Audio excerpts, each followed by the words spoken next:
This video is not going to have, if you guys watch my normal videos, I usually try to put clips of the things I'm talking about in the video as I'm speaking. This video is not going to have that. I can only be tortured once. Welcome to my channel. If you guys are new here, hello bananas. If you are not, consider staying and having fun with me as we discuss this topic. And maybe by the end of it, you will feel generous enough to donate me your subscription. But even without that, feel free to also like and comment all your thoughts about what I'm going to be discussing today. I know a lot of you have seen a lot of obsession reviews and everything, but we're going to talk about something different today. In the sense that we're still going to discuss the movie, but it's under the audacity that Bear had throughout this entire movie. Like, until death, this man just had gall. How dare you, really? For those who may, I don't know how it's possible, but for those who may not have heard of this movie or have heard of it but haven't watched a review of it, basically it's about a guy with a crush on his childhood best friend who comes across something called a one-wish willow, and in what I want to consider a moment of desperation, in just that he didn't probably believe it was going to work as it did, he wishes that Nikki, his childhood friend, would love him more than anyone in the world. That wish in itself is crazy, but understandable in a moment of weakness. Not that I would ever, I would never try, even if I didn't believe it worked, I would never try to do something like that, because in my head, there's always an off chance as to what if it does work. But the character of Bear, before he snaps that one wish willow, is one that I can relate to. As someone with social anxiety, introverted, this is a very weird addition. Every friend, I'm talking every friend I have ever made in my life, from what I remember, is someone who approached me first. I can't speak to people. I don't know why that is. My immediate reaction is to be nervous, and it doesn't always help when I do want to have friends. I just don't know how to make them.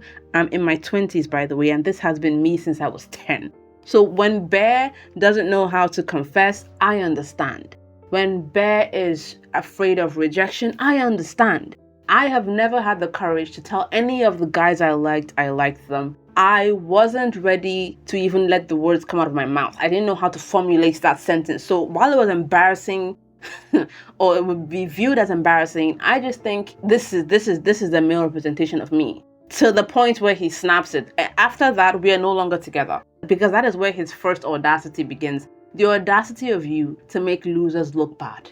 The audacity you have to give us a bad name. Because yes, I would like the person I like to like me. But what he does after he snaps that willow is just, that is a true embarrassment. It's one thing to not be outgoing. It's one thing to not have confidence. It's one thing to have all these flaws and weaknesses. It's another thing to be a selfish, self-centered, demented loser.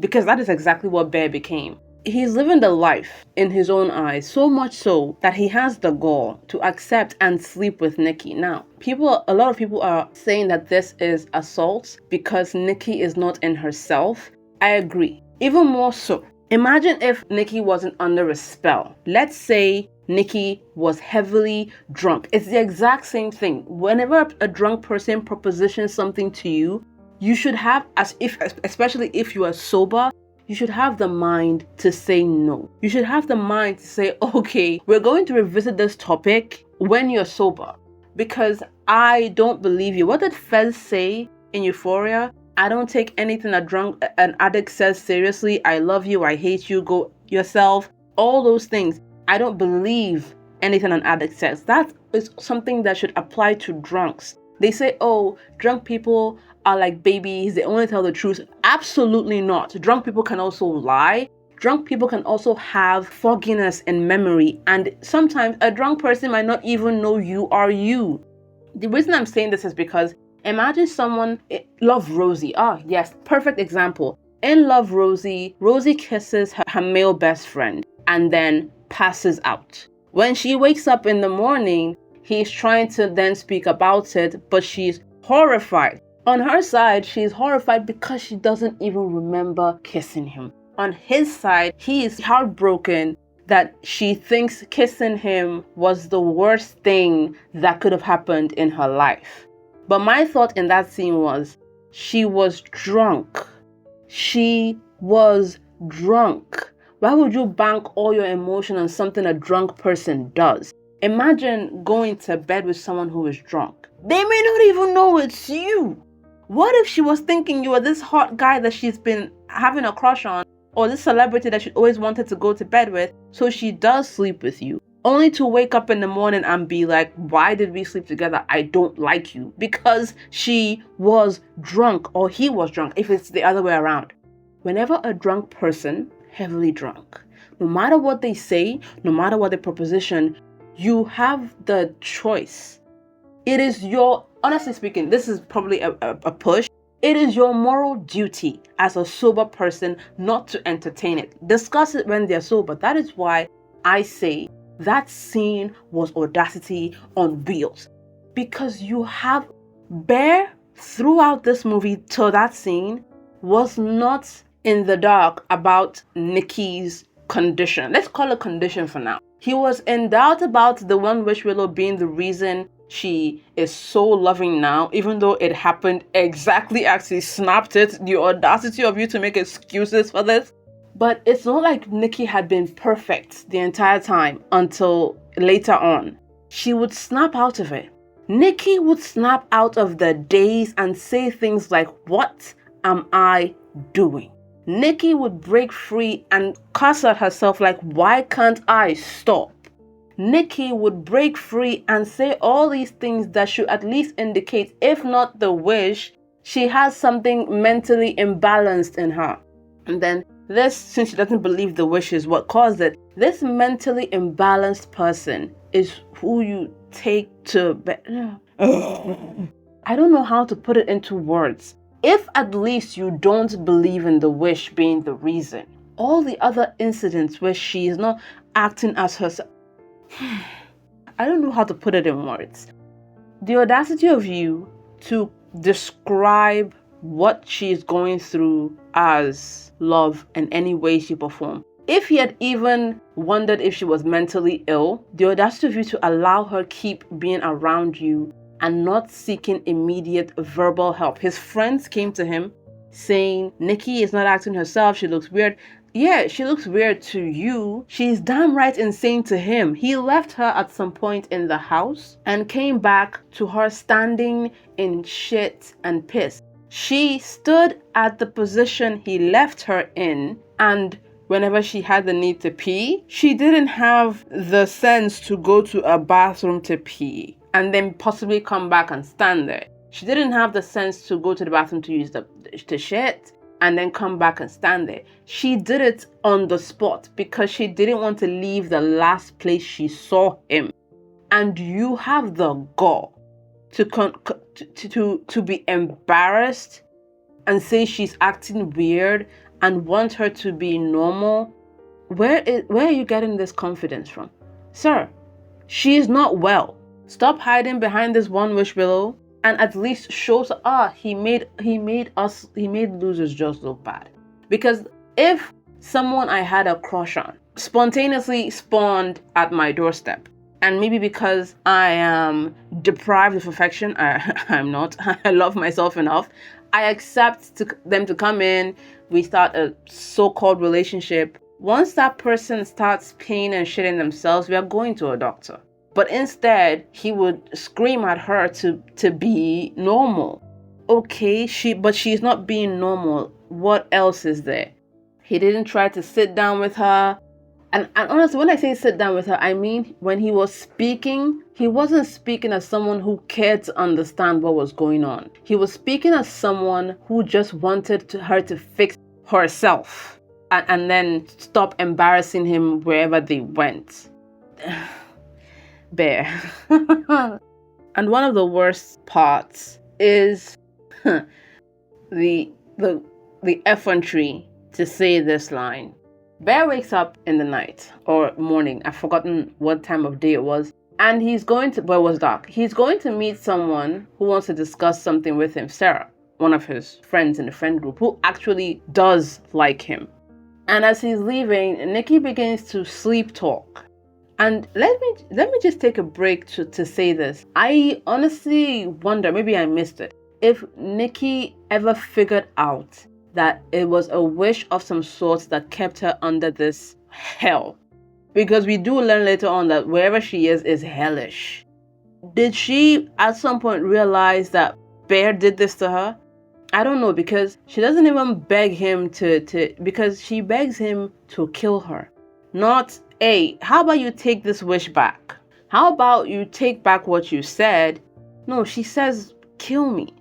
She's not behaving like herself, someone that she sees as a friend. I don't even care if people say that maybe she did like him. I didn't get that at all. But again, I suck at clues.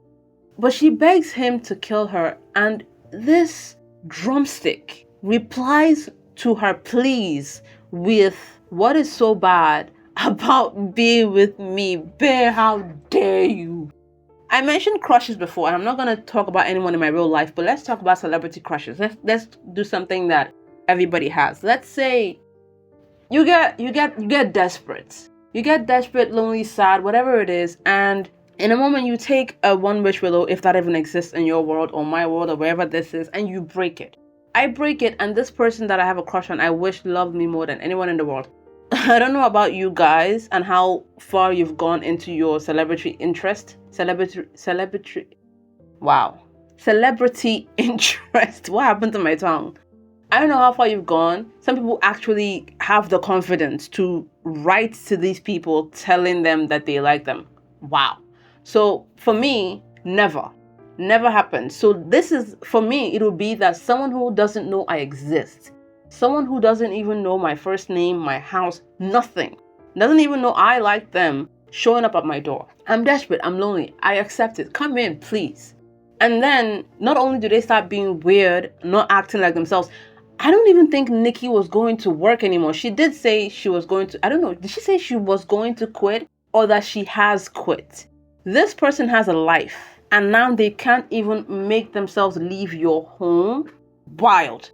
So this, let's say the celebrity doesn't go to acting anymore, doesn't do casting. They were meant to be recording, but now they're just constantly in my house, breaking in and out of the spell, saying, who are you to me?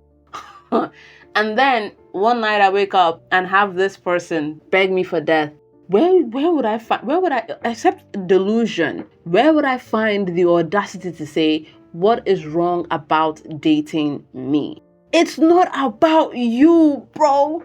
If Bear had even, maybe not changed his wish right then, and if he had even at least just gotten back in bed with her and held her hand while she was pleading, maybe he cried, because then he's stuck between losing what he's always wanted and watching the person he supposedly loves suffer. If you had at least tried to give her that emotional support, not mentioning the whole what is wrong about it to me, please. Just a torn man who now has everything he's wanted, but it's imperfect because it's not from Nikki. It's just something in Nikki that is fulfilling his wish. She is suffering. Instead, he doesn't even show that level of care. What comes out of his mouth is me. What comes out of his mouth is, what is so bad about dating me? She is not dating you.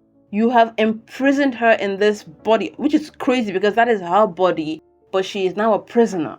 She doesn't even hurl insults at you. She doesn't even say anything too crazy or mean. All she's requesting, all she's asking is of just please set me free.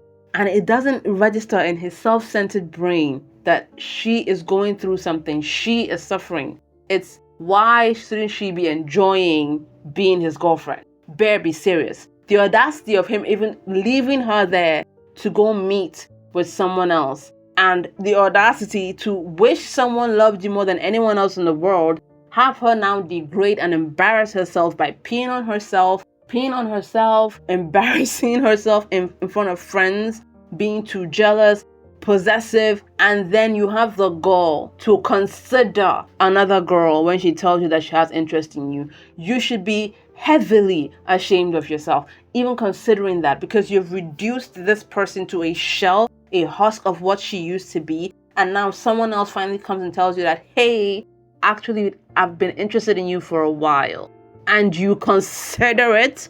Sir, how dare you? Even when he's ready to take the wish back, he still has audacity to give. Because His immediate thought isn't, yeah, can I break this spell? Can I take it back? It's, can I change it? Like he's playing The Sims. Can I change some traits in her record? Can I put something else in there to make her more normal? Bear, really? Bear, please. The person tells him, no. Why was that the first thing that you wanted to do? Before you even ask if you could cancel it, why was altering it to suit you what you wanted to do? Did you forget in between her shitting herself and pissing on herself that this is someone you were supposed to love? Did you forget that this was someone who, in fact, take off the crush. She was his friend since they were children. The complete callousness he has with helping her and even respecting her as a friend is disgraceful. And when he finally ran out of options, he now decides that he's going to make another wish, but someone else has to make said other wish because he can't have more than one wish. He takes the wish to her and tries to get her to make the wish to break it. When that doesn't exactly work out the plan because she's obviously insane, not Nikki, whatever is in Nikki, freaking Nikki, is absolutely insane. He goes to take some pills, which again, Bear, how dare you? I know he does try to throw it back up, but even the act of trying to kill himself is selfish in itself because they didn't show him writing a letter between taking the pills and waiting to die before he changed his mind. If he had died and the spell was broken, Nikki would be returning to a world where she was a murderer and an insane girlfriend, the murder being the worst part. If he had at least, I would have maybe felt a little empathy. If he had at least sat down to take the blame, because in the end, he's going to be dead. The police can't prosecute a corpse. If he had taken the blame saying that, oh yeah, he was the one that killed Sarah and all these other things and he can't deal with himself anymore, maybe Nikki has suffered enough, take the blame and then take the pills. No, he was essentially going to die and set Nikki free into a world where she would be in prison for the rest of her existence. I don't see that as him sacrificing. I see that as him setting her up for failure. But even then, he couldn't commit to it. He couldn't commit to setting her free. Maybe if that's what he was even trying to attempt, setting her free, he couldn't commit to it. I know they said he was supposed to commit to it, but the actor decided that this guy has been too much of a prick throughout this entire movie to do that. So he added the part where he tried to throw it up. That's what made it into the movie, so that's what I'm going to go on. Bear had the gall to change his mind and be like, nah. I can't die. I can't die for this. No. There has to be some other way. So effectively, as he was nearing the gates of hell, Bear decided, nah, I can't die. Even if it would set Nikki free, even if she's being tortured, the screams at the phone when he was calling the hell hotline as to what to do with the one wish willow, even then, I kind of like living, which is funny. You like living, but we're ready to take someone's choice from them. You like living, but are leaving someone you love in living hell. Bear, please. Bear, honestly, stand up. Please be a more decent loser. Bear, why? Bear does not get the chance to throw up these pills, though. He does that. And he does leave Nikki in a mess.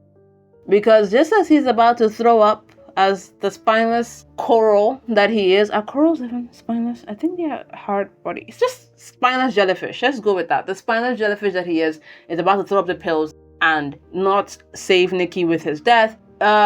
One Willow Nikki decides that she wants a partner in madness. So she makes the wish that he also would love her as much as she loved him, or as more than anyone else in the world. I don't remember the wording of that wish. Sorry, I watched this thing once and never again, and never again. And so he gets a moment to feel. Honestly, I wonder if he got the moment of feeling like how Nikki felt, even if it was a split second before he dropped dead. Did he also go to the same place? Did their souls meet before she came back? Did she give him a one whooping slap for the audacity he demonstrated the entire movie? Or did he just die? That is basically this entire video. My Audacity videos are not usually long, but my goodness. Throughout this movie, all I could think was, Bear, how dare you? That is it for this video. Do remember to donate your subscription if you want to support the channel. Share your comments on what you thought about the movie, and if there was any audacious parts that I did miss, because like I said, this is a one and done for me. I'm not doing this twice. I'm a recovering horror addict, and I can't be putting new things in my archives to torment me at night. And Nikki in the dark is a torment fuel. So yeah, this is a one and done. So I might have missed something in this rant. Please let me know in the comments, and I will see you all on the next one.